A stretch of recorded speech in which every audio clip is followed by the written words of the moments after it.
Welcome to the Conscious Radio Network's YouTube channel. Become enlightened, have fun, and tell all your friends and family to share with everyone they know. You can find us on Facebook to stay up to date on our Facebook group, or find us on Twitter, Instagram, and TikTok. Our podcast can be found on Libsyn, iHeart, Spotify, Google Podcast, and more. Most of all, remember to go to our official website at consciousradionetwork.com for podcasts, posts, future shows, and scheduling. We also want to welcome our international audience. Don't stop now and join the community. Subscribe today.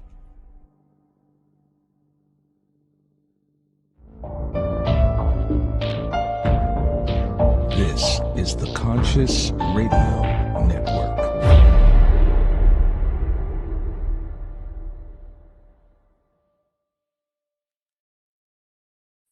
Good morning, afternoon, or evening, wherever you might be on this spaceship we call Earth. Welcome to Conscious Radio Network's weekly podcast series, The Weekly Seance. I'm your host, Reverend Dr. Paul Mekas. If this is your first time watching us on the YouTube channel, please click subscribe, like, share, and comment, and also follow us wherever you might listen to your podcast. Today, how much of the ancient world are we still discovering? From spoken word, art, worship, links to ancient alien ancestry? Maybe. Have we truly lost these historical links, or have we unlocking these mysteries of the ancient past? Today, we have with us Dr. Christian Casey, an Egyptologist, that will discuss his work and technique and understanding of the spoken language, art, worship of the ancient Egyptians. Let's welcome to the show for the first time, Dr. Christian Casey. How you doing? Thanks for having me. You are very, very welcome. So how did this all start for you? How did you get into Egyptology? You know, I get asked that question a lot, and I don't have a really simple answer. So I've kind of been a little bit obsessed with Egypt since I was a kid. But then the real start for me was, I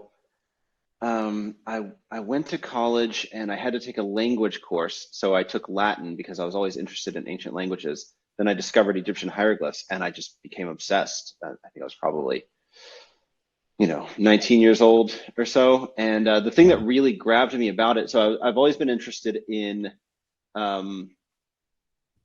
like reconstructing ancient languages, because all we have is writing, right? We can't talk to anyone. So there's this gap between what's written down and what the language would have actually sounded like.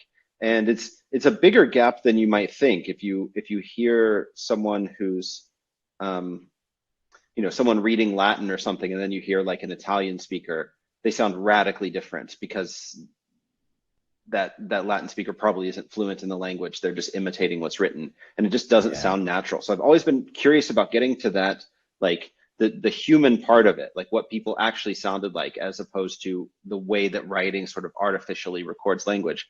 And in the case of Egyptian, what made me so excited about it is that we know so little about how the language was actually spoken. So we have the script and we can read it, but we normally can't read anything aloud. So that for me just meant an opportunity to solve a puzzle. What did this language sound like? Yeah, that would be amazing, and it's intriguing. Of that is, what does the tongue sound like? What was the phonetics? What did it sound like? And pictures speak 1,000 words, and each picture can be, I'd say, sound. And that's the thing. You could see all these hieroglyphs, but what did it sound like when it was actually spoken? And we mean probably different things. I mean, that's the nature of Egyptian hieroglyphs. Any sign can have 5 different readings, and it's really the way that they're combined together that gives them meaning.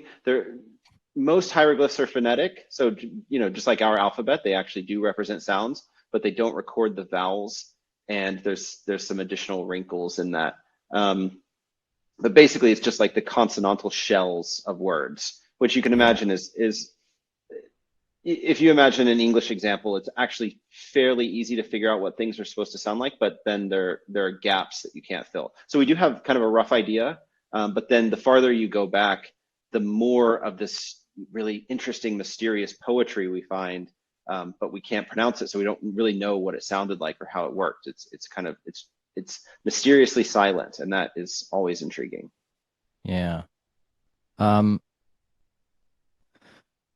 how many? I'm trying to think how to announce this. Now we notice over the course of the last decade, probably more than that. I mean, the fascination of Egyptology, Egypt as a culture in general, and I think that's to blame with Hollywood. You know, Ancient Aliens. You know, that became such a big project. Still is today. Yeah, it's like 17 seasons now, I think. It's amazing. Yeah, they're gonna keep. They're gonna keep going as long as they can. Up to The Simpsons or something. It's like, yeah. Do you see any correlation, any validity in some of the stuff that that production is? Are they leaving stuff out? Are they kind of on the right track, or? You know, I have a lot of feelings about the show Ancient Aliens, about you know, Von Daniken and Sitchin and Hancock and their writing. And actually, this is kind of like a passion project of mine, but I really want to write a book. I don't quite know what the title is yet, but something like, Did Aliens Build the Pyramids? And I want to take that question, like let's take the ancient astronaut hypothesis seriously as a hypothesis for explaining features of the ancient world that we recover in archaeology and you know, things we find in text. Let's take that seriously and look at the evidence. I'm super excited to do that. It's not my number one concern. I'm a postdoc and I'm also writing a book. I've got a deadline in June.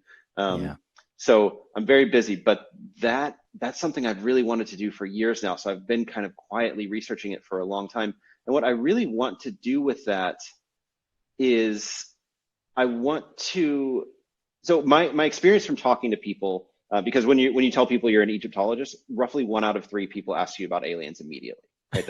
It has so much cultural currency and it's so well known that you just encounter it constantly. What most academics do is they kind of get annoyed and they condescend and they basically say, you know, oh, this is all bunkum. I don't need to take this seriously and I'm not going to discuss it with you. What I decided to do instead was to just engage with the question honestly, and you know, think this is probably a reasonable, intelligent person who, you know, listened to these things and has questions about it. And what I found when I did that is that the people who are most interested, or who religiously watch Ancient Aliens, are also the people who are most keen to learn what Egyptologists know about ancient Egypt. And to me, that represents a terrible failure of the academy to reach people where they are, because, you know, if the stodgy academics who insist on, you know, poo-pooing things that are outside of their wheelhouse had instead created sources of information, it would have been their show that these people were watching. So they really have they don't have a leg to stand on in terms of what they're complaining about. I think, I think the best way to engage with any idea is to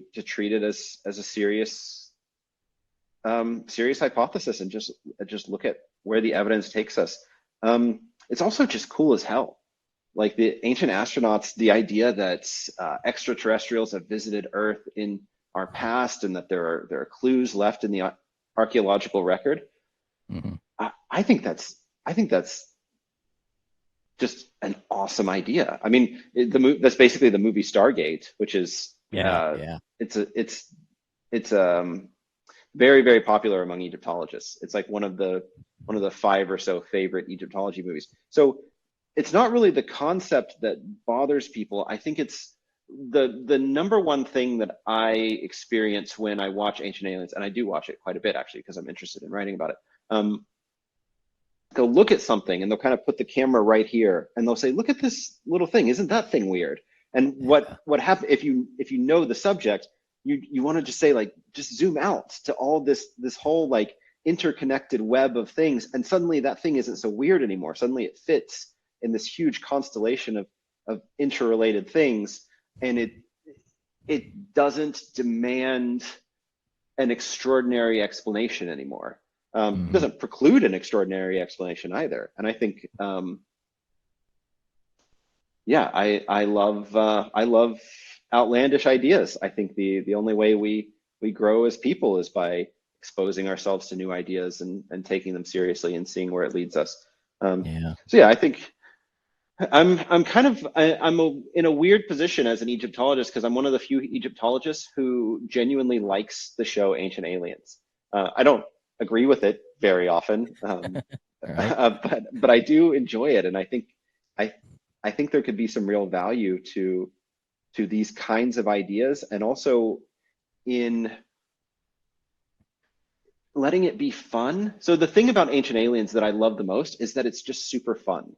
Like they look at this rock that has like a flat surface and they're like, what if they had a giant circular saw or whatever? And they reconstruct. And it's like, that's great. It's very creative. It's enjoyable to watch. I think that's their hook. Yeah, I think that's their hook to just keep people, because they look at the wider view and every different culture out there and go, hey, look at this. How did this happen? Oh, it was aliens. Yeah. It's like, okay. They kind of just leave it there too. Like that's the only hypothesis they explore. It's like, I mean, there are other possible explanations. Yeah, I mean, I don't know how you get through like a snow day. Like, what is all this white stuff everywhere? Must have been aliens. Like, I don't know. They never consider any of the other possible explanations. It's also fun. They'll say a lot of things like mainstream archaeologists claim, and then they'll just say something like so stodgy and ridiculous. It's like they found one 80-year-old tenured professor, in an oak paneled room smoking a pipe who said that. And it's like, that's what archaeologists think. And it's like, no, that guy's kind of a jerk, actually. Like nobody agrees with that guy. He does not represent the majority opinion. Yeah. Yeah. This question dawned on me yesterday as I was looking over your website and some of your past shows and stuff like that, other podcasts you've been on. And the thought was, maybe too the Egyptians had an elevated mind, an elevated some sort of an ascension to where they not only really had to speak, maybe they're telepathic. And these pictures just depicted so many different thoughts and so many different patterns that speaking wasn't really necessary. So I'm thinking outside the box. So, way outside the box. No, I'm thinking about it. Yeah. I'm just kind of like scanning through everything I can remember. So the source that I would go to for that would be, I mean, I would expect to find that in fiction, because we do have quite a lot of fictional stories. So yeah. I would expect to find instances of like people communicating over distances.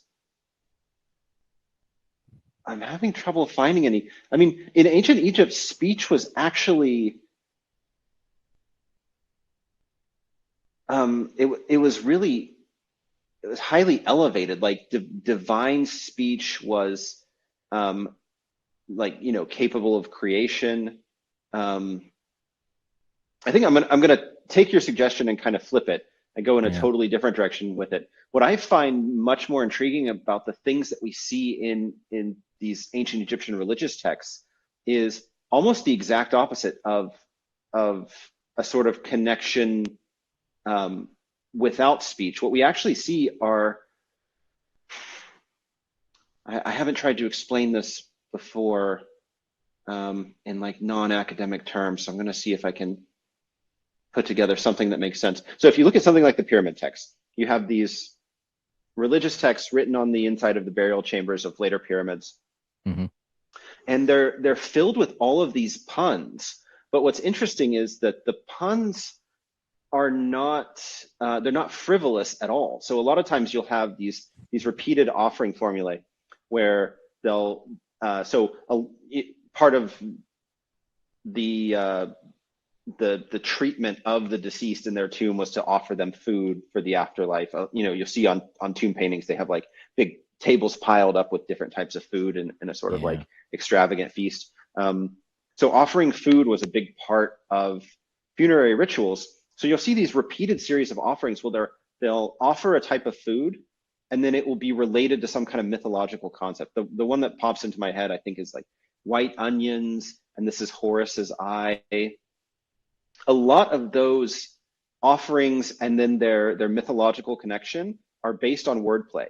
So the name of the food sounds like some kind of attribute of a god or mythical object or something like that. And they make the connection that way. So what they seem to be doing, I think it's connected to this notion of telepathy, but I see it as being kind of from the other side. Like any type of speech can mean what it means and anything else that it might mean. And if anything else that it might possibly mean is somehow like cosmically significant, then that thing that you just said gains cosmic significance as a result. Kind of like a general thought or a feeling or an emotion. Mm-hmm. Sort of. It's almost like free association in a way, but I think it's connected to this idea that that there's almost like I think of it. So this is a really funny thing. So I've been working for years. Also another silly passion project of mine, but I've been working for years on like an esoteric programming language that only uses hieroglyph symbols, because hieroglyphs are in Unicode, so you can write computer programs in hieroglyphs. And one of the key features that I built into it, which is totally pathological and stupid, is that there's no scope. So there's no local variables. Basically, if you create a variable, if anybody else has ever named anything else that, they now point to the same value. So like every single name has to be unique. And the reason I started working on that, besides just the sheer joy of making a, completely dysfunctional programming language, it's almost this idea that the Egyptian language and the hieroglyphic script are like the code that the universe runs on.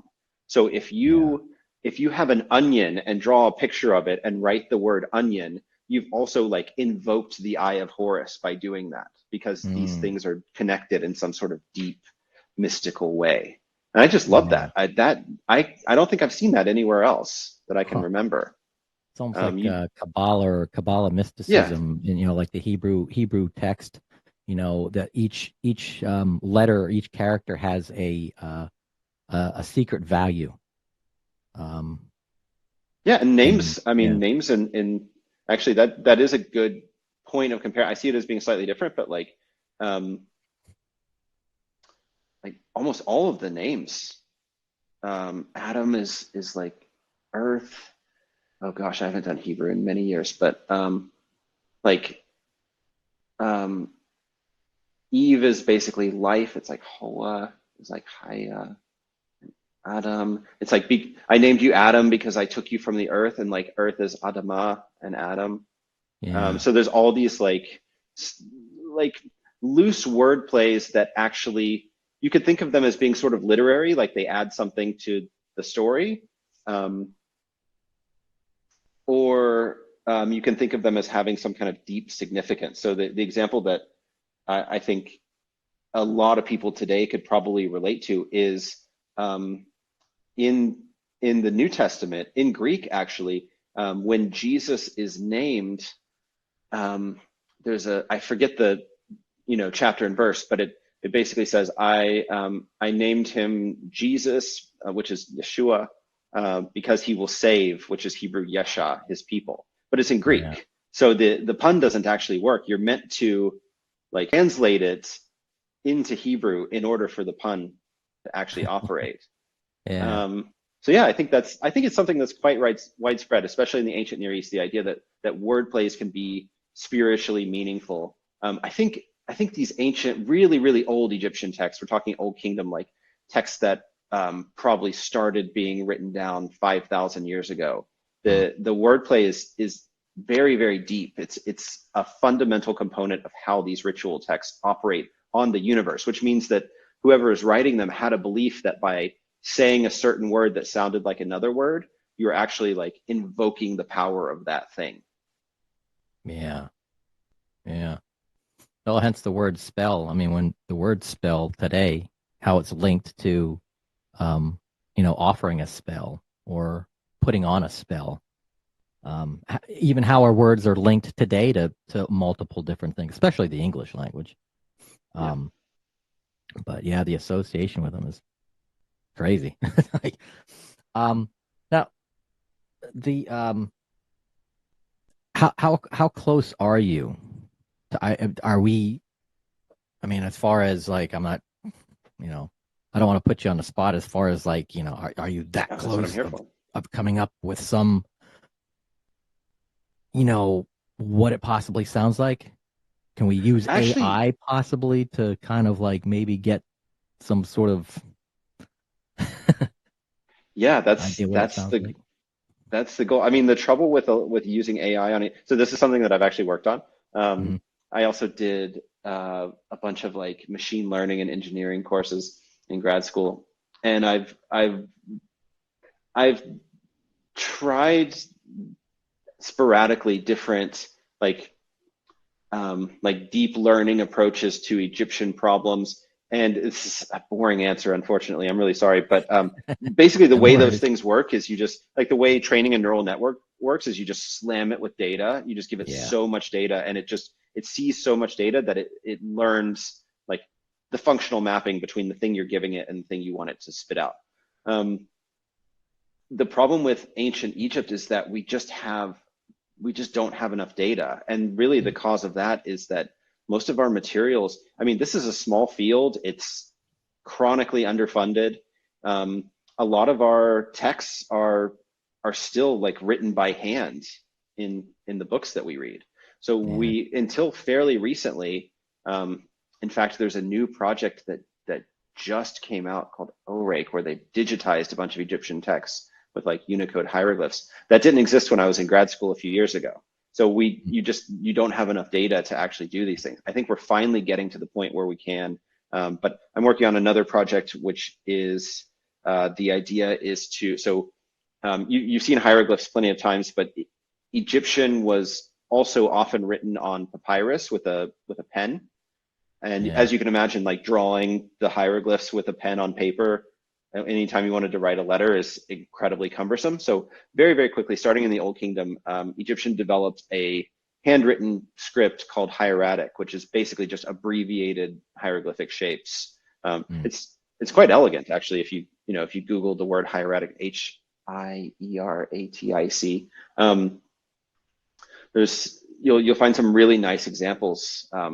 It's quite calligraphic in high quality text. I was working with some colleagues on a project to recognize handwritten hieratic shapes and identify, which hieroglyph they represented. And we tried a neural network approach, and we just couldn't.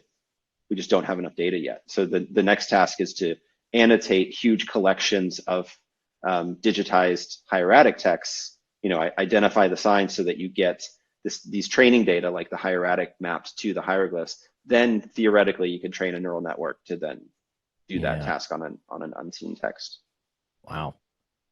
Um, is there a cultural group out there, a tribe or a village or a group of people that have a language that might be close to what we think phonetically of the spoken word?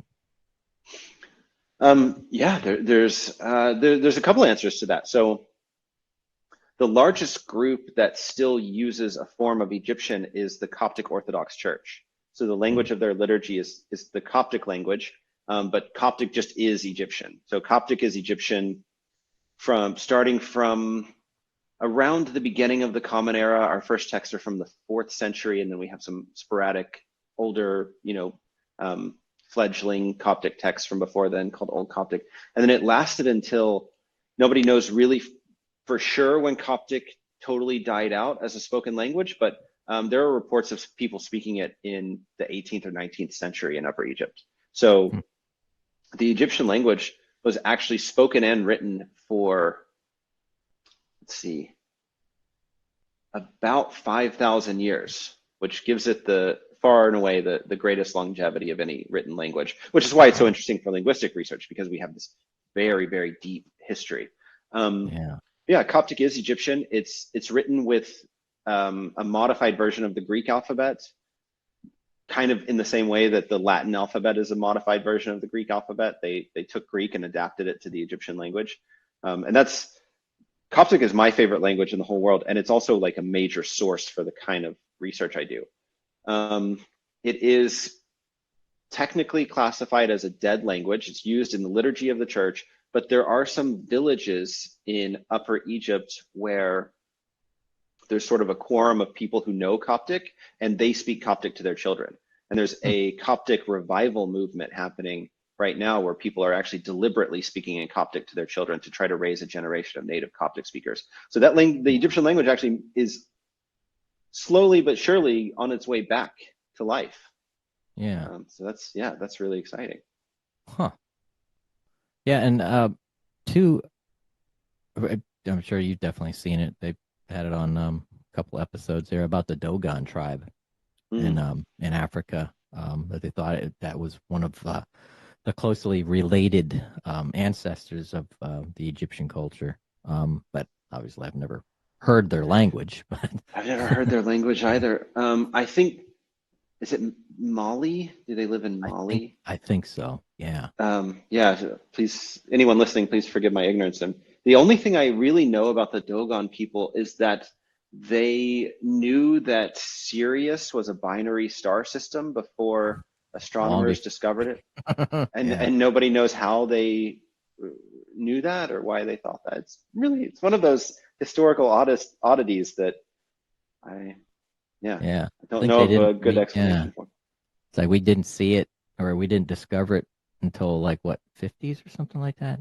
I honestly don't know. I think you have to have super powerful telescopes, because I think the way that it's like Sirius A is the huge bright star, and then Sirius B is this smaller little dim star kind of going around it, and then when it passes in front, its light gets slightly dimmer for however long the transit takes. I don't know, not my area, clearly. I'm definitely talking about something that's way outside of my area of expertise. But yeah, there's just no way that you could know that without really powerful telescopes. But somehow they had that notion long before it was proven by modern science, and nobody knows why. Super interesting. What are your thoughts on the Hall of Records? I was going to ask Edgar Casey, if any relation to Edgar Casey, but I don't. Well, our names are spelled differently. That's right. Yeah. But that doesn't necessarily mean anything. Like my sister and I, we took a couple trips to Ireland and tried to research our ancestry and found no records. But we have enough records from the U.S. to conclude that our actual immigrant ancestor named Casey was a bit of a scoundrel and changed his name multiple times. So it might have been the same spelling at some point, and then he robbed a bank or something and had to change it. I don't know. So I don't know much about Edgar Casey. I know that I know the basics, that he I think he thought that he was the reincarnation of C the First or something like this, and that could be totally wrong. Forgive me if that's wrong. I'm just and then he pulling had that a from dream, or the sleeping prophet, but he would always talk about, or always write about, the Hall of Records, which is a chamber underneath the Sphinx that holds all of the secrets. Right. What secrets? Like the secrets of Atlantis. Yeah, secrets of Atlantis, and I don't know. I mean, that if we could find that, maybe that'll explain everything. So I mean, it's definitely worth a look. I know that people actually have looked for this. In fact, one of the most, I guess, groundbreaking research organizations in Egyptology is called AERA, AERA. It's Ancient Egypt Research Associates, I think is what that acronym stands for.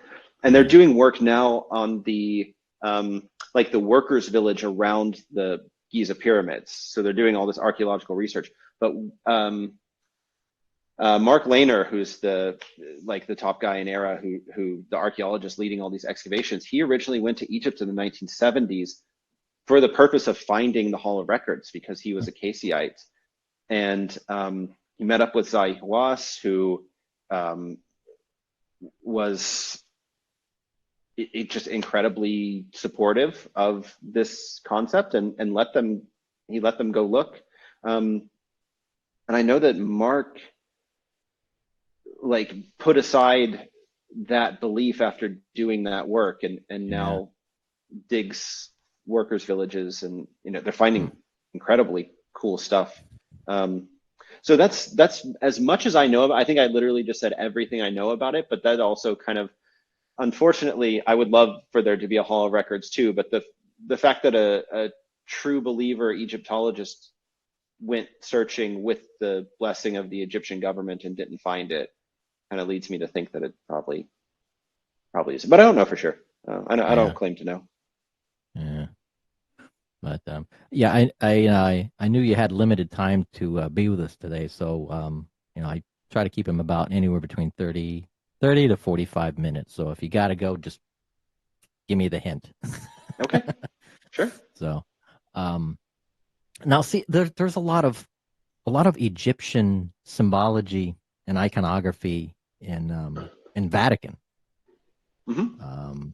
And can you explain a little bit maybe the link between the Vatican and why they're using all this iconography, and other than it seems like Christianity gets a lot of its adopted a lot of its philosophies from the Egyptian culture. Yeah, it's still not clear to me how much Christianity adopted from Egypt. I mean, there's obviously the flight of the Holy Family, and according to the Bible, Jesus spent his youth in Egypt and presumably would have learned things about Egyptian culture and religion while he was there. So it's not too surprising that you see elements of Egyptian ideas showing up in Christianity, especially the idea of the afterlife strikes me. The Christian idea of the afterlife, as opposed to the Jewish idea of the afterlife, strikes me as kind of having an Egyptian twist on it. Yeah. But I don't know for sure whether that's accurate or just kind of my own rambling. I haven't researched that. But Egypt was strongly connected to Rome, because Rome conquered Egypt in, oh gosh, I'm so terrible with dates. I think like 30 BC, Rome conquered Egypt. And so then Egypt became a province of Rome, and the Caesars just dragged things to Rome. There are more. I think there are more obelisks in the city of Rome standing than there are still standing in Egypt. So they brought obelisks with them. They were kind of fascinated with Egypt, and you can imagine, there's this famous truism that Cleopatra lived closer in time to us than she did to the building of the Great Pyramid. And if you think about just how ancient Cleopatra is in our minds, the pyramids were older to her than that. So I mean, that's an interesting fact all by itself, but also if you now put yourself in the perspective of the people living in her time and imagine looking back that far, Egypt was very, very ancient to them, to Rome. Rome was a relatively new superpower on the Mediterranean stage, and Egypt had been around for thousands of years by the time they got there. So I think they were fascinated with Egypt in a lot of the same ways that we are. It's just very old. It was thought of as being mysterious even back then. The Romans thought that ancient Egypt was mysterious, and that was not an accident. A lot of the Egyptian state-sponsored religion relied on mystery for part of its aura. The priest knew certain secrets that the average person didn't know. It's even in a lot of titles. There's a title, the Hari Seshta, which means like the master of secrets, roughly translated.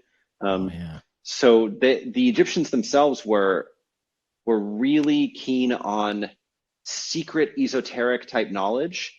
And then when they came into contact with these other cultures, that just kind of leaked out. Everybody got super interested in like, oh, what are these what are these mysterious, like the labyrinth? There's this massive stone building that you can get lost in forever. And it's got like pictures of birds that are magical spells, and the priests refuse to tell us what they mean, or they're going to have to kill us. You know, that had a mystique even way back then, and it was ancient way back then. So it had that that patina that you get from Yeah. ancient things. I Wow. think that's probably mostly where the fascination comes from. But yeah, I mean, Egyptian symbolism is present. I mean, it's in the Catholic Church, it's in Freemasonry, Hmm. and I think probably the boring answer is that Egypt is just cool and weird and mysterious. And if you want to be cool and weird and like Crowley, you know, has Yeah. the all-seeing eye on his head or whatever, and he went and lived in Egypt. You know, if you want to be mysterious, Egypt is where you go. Um, Yeah. a lot of Egyptologists are like former Goths. I think there's one of those, like, you know, those meme alignment charts with like, Yeah. it's like the um the jocks versus the Goths versus the nerds or whatever, and Egyptology always ends up in the Goth corner. Um, it taps into the same sort of appeal, like Yeah. dark ancient mysteries. That's my guess anyway. I haven't researched this at all, so that's my off the cuff best answer. But yeah, Oh, it's good. probably It's just good. mysterious. Yeah. Now, what? Now people can find go check out your work and your stuff at on your website at kcegyptologist.com. That's right. You can briefly, what can people find there? Ex- uh, what is There's the? a Yeah, what's the best thing? So I think my personal favorite thing, if you go to the downloads page, there is an Egyptian hieroglyphic Unicode keyboard that you can Mm, download onto your computer, and then you can type in hieroglyphs. And ooh, I think that's super fun. If you want to, you can even create an absurd programming language that requires all input to be in Unicode hieroglyphs, and then nobody can ever use it. Um, there's also a link to, I have a YouTube channel. During COVID times, I did several free language courses online. I'm not still running them now just because with work and everything, like things have gone back to normal, and I'm just not at home enough to do it anymore. But there's an entire Coptic course. There's part of a late Egyptian course. There's a hieratic reading course where we actually read directly from an ancient Egyptian manuscript. There's a Coptic dialect course where we read my professor's book on different Coptic dialects and like learn, because Coptic had 6 major dialects. Like any language, you know, there wasn't just one Coptic, there were multiple Coptics. And that's yeah, kind of, I mean, that's definitely like a deep cut as far as language learning goes, but like Coptic dialectology is definitely a super interesting, fun, niche subject. Um, so yeah, you can find those courses. You can find a contact form where you can send me questions. If if I do my best to answer all the questions I get through my contact form. If you yell at me, I don't answer. So I don't know if any of the people who yelled at me through my contact form are yeah. are watching All this in video. uppercase. Yeah, all in Yeah, caps. yeah. I occasionally get those. Someone's like super angry at me because I'm like hiding the truth from them, and it's like, well, yeah. I mean, I've if I have the truth, I've forgotten it, so I don't know what I'm hiding. But yeah, but other than that, I answer people's questions. It's just something that I find really interesting. I'm very much interested in. It's one of the reasons I'm interested so much in ancient aliens and these other kind of phenomena is I'm really interested in the link between like niche academic research and the public. Because what I found in talking to people is that most people, if you tell them why, like the cool parts of something, they'll Yeah, follow along, right? Like you don't have to be an Egyptologist to understand why these things are cool. And you can even, like, as an Egyptologist, I can nerd out pretty hard about some weird stuff that nobody's ever heard of, and people are interested. People will go with it. I think yeah, I really want to like break out of the ivory tower, I guess. So most of the things that I do in my own time are geared towards that focus. Yeah. So yeah, find what you can find on there. I don't even know exactly what's on there. I wrote a paper about Assassin's Creed Origins, which was super popular. I think it's my most cited publication actually is the unpublished manuscript review of Assassin's Creed Origins that I put on my website. I think it has the most citations of anything I've written. Yeah, go figure. So yeah, there's some fun stuff on there. Send me your questions and try to remember to put more stuff. Definitely. When's your next trip and where? My next trip. So my literal next trip is to Houston and Dallas, which is there you go. So that's not super exciting.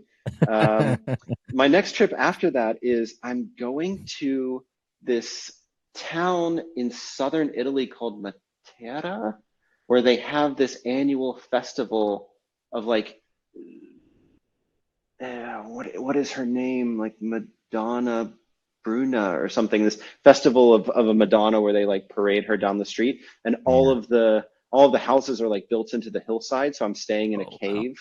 Wow. I'm gonna go to this festival, and then I'm going to a conference in Naples called Ancient Egypt's New Technology, which is all about using things like 3D scanning of archaeological sites, machine learning research into language. I'm presenting there on the Zodiac project. So I work for a project at FU Berlin called the Zodiac Ancient Astral Science in Transmission. It's all about the way that horoscopy and the zodiac was transmitted throughout the ancient world. Yeah. So I'm building a database of ancient languages of ancient terms that pertain to astrology and the zodiac, basically. So I'm presenting about that at this conference, and it might be interesting to your listeners. I mean, it's you know, it's an academic conference about using computers to do Egyptology. So if that's at an alignment of your interest like it is for me, then definitely check that out. It's in Naples on July 5th through 7th. Wow, that's cool. Yeah. Sweet. Should be neat. So yeah, cool. Good stuff. Yeah, absolutely. Well, it brings us close to the end of this episode, and I want to thank you again, Christian, for coming on, sharing some of your time with us, and your insights and knowledge with me and the rest of the listeners and viewers. But any big takeaways for the audience? I don't know. Look for follow the mysteries. That's where the fun is. There's plenty of them out there. Yeah. Thank you so much, Paul, for having me. I really appreciate it. You're very welcome, Christian. Thank you very much, and welcome back anytime. And any new discoveries, just let me know. Okay. So cool. At least those that you're able to share anyway. You know. Right. Yeah. I can't give away any of our. I mean, that's my favorite. I know we have to sign off, but this is my favorite part of the conspiracy theories about Egyptology. Like, just go with 5 Egyptologists to lunch and watch them try to split the check, and then convince yourself that they're running a secret cabal. Like, these people are goofballs. We are not capable of organizing. Of organizing just about anything. But yeah, well, I mean, that's what I would say, isn't it? Yeah. Yeah. Wow. Cool. Other than that, Christian, thank you very much. You have yourself a wonderful rest of the day. And again, thank you for your time. And for all the listeners and watchers out there, thank you for tuning in to Conscious Radio Network's The Weekly Seance. And until next week, y'all have a good evening.